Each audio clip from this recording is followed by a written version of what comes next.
গন্ধমালা, ঘর থেকে এত সুবাস আসতেছে। ব্যাপারী সাহেব, আপনি? মাঝি তো বাড়িতে নাই, সন্ধ্যায় আইসেন। মাঝি বাড়িতে নাই সেই খবর আমার কাছে আছে, আর সেটা যাইনি আমরা আইছি। কি কইতেছেন? শোনো, তোমার জামাইয়ের নাম কি? কুবের মাঝি। তার নামের একটু সংশোধন করা দরকার। তার নাম হবে বেকুব মাঝি। সে কি করে জানো? ছোট্ট ভাঙ্গা একটা নৌকা নিয়া খালে বিলে ডোবায় এই ছোট ছোট মাছ, পুনা মাছ, টাকি মাছ, ইসা মাছ, পুঁটি মাছ, রাগা মাছ এগুলা ধরে। এই সব মাছ ধইরা বাজারে বেচা যে 2 পয়সা পায়, এইটা দিয়ে কি সংসার চলে? তোমাদের সংসার কিভাবে চলুক বা না চলুক এটা আমাদের জানার বিষয় না, কিন্তু আমার জানার বিষয় হইতেছে এইভাবে কি তোমার জামাই আমার ঋণ পরিশোধ করতে পারবে? তা আমি কি করব? আমার কাছে কি? ব্যাপারী সাহেবের এত বড় নাও খালি পড়ে আছে, তোমার জামাইটা কো নাও নিয়া নদীতে যাইতে। তোমার জামাই তো মাঝিরও সর্দার, সব মাঝি করে না করে দিছে।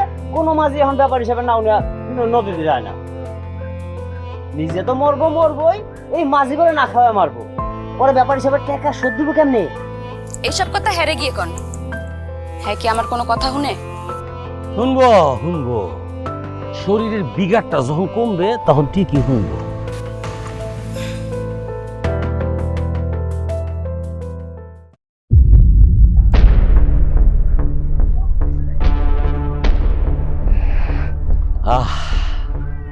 কি সুবাস,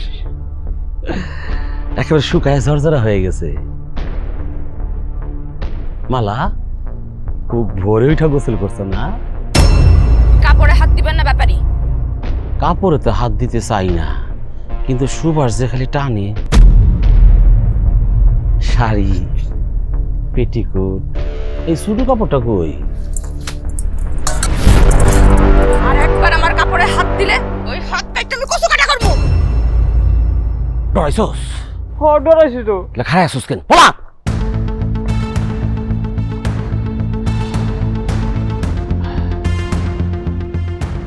এক পরিবারে স্বামী স্ত্রী দুইজন যদি মানে গরম হয়, তাহলে সংসারটা টিকবে কিভাবে? স্বামী যদি গরম হয় স্ত্রী হবে নরম, স্ত্রী যদি গরম হয় স্বামী হবে নরম। আমি আবার ওই নরম তুলতুলে মেয়ে মানুষ খুব পছন্দ করি। তোর জামাইরে কইস 1 মাসের মধ্যে যদি আমার ঋণের টাকা পরিশোধ না করে, তাহলে আমি তোরেই তুলে নিয়ে যাবো।